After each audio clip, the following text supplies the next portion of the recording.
In our recent sessions, we have explored working with EBS volumes, AMIS, and snapshots.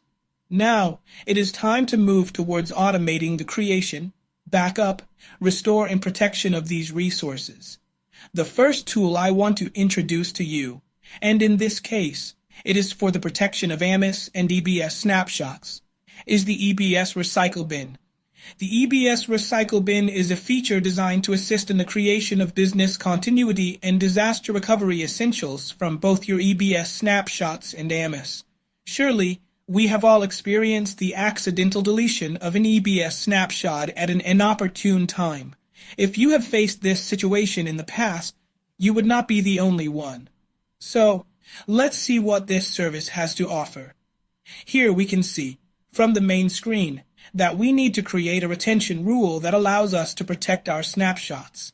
So, I will click here, and we have a number of configurable items. First, I will set a rule name like EBS_demo. Optionally, I can place a description. In this case, I will leave it like this.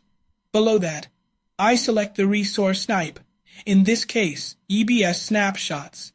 Now, below this, I have the option to apply any retention settings to all resources with a checkbox. However, if you want to be specific about which snapshots you want to retain, you can use resource tags to help control which EBS snapshots will be retained by this rule.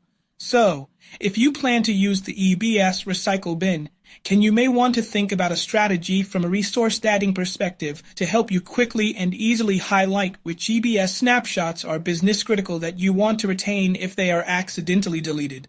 So, in this example, I want this rule to only retain snapshots that have a resource key of name and a key value of encrypted.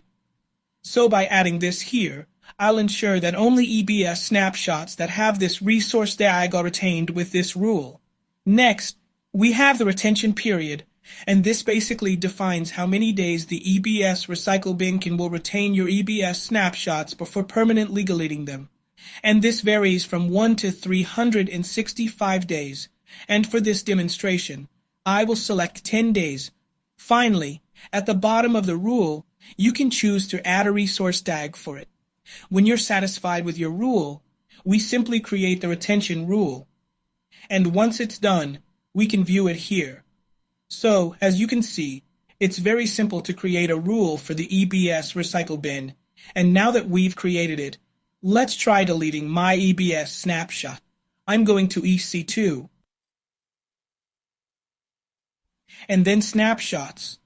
So, here we have some snapshots, and as you can see, some of them have tags assigned to them and some of them do not.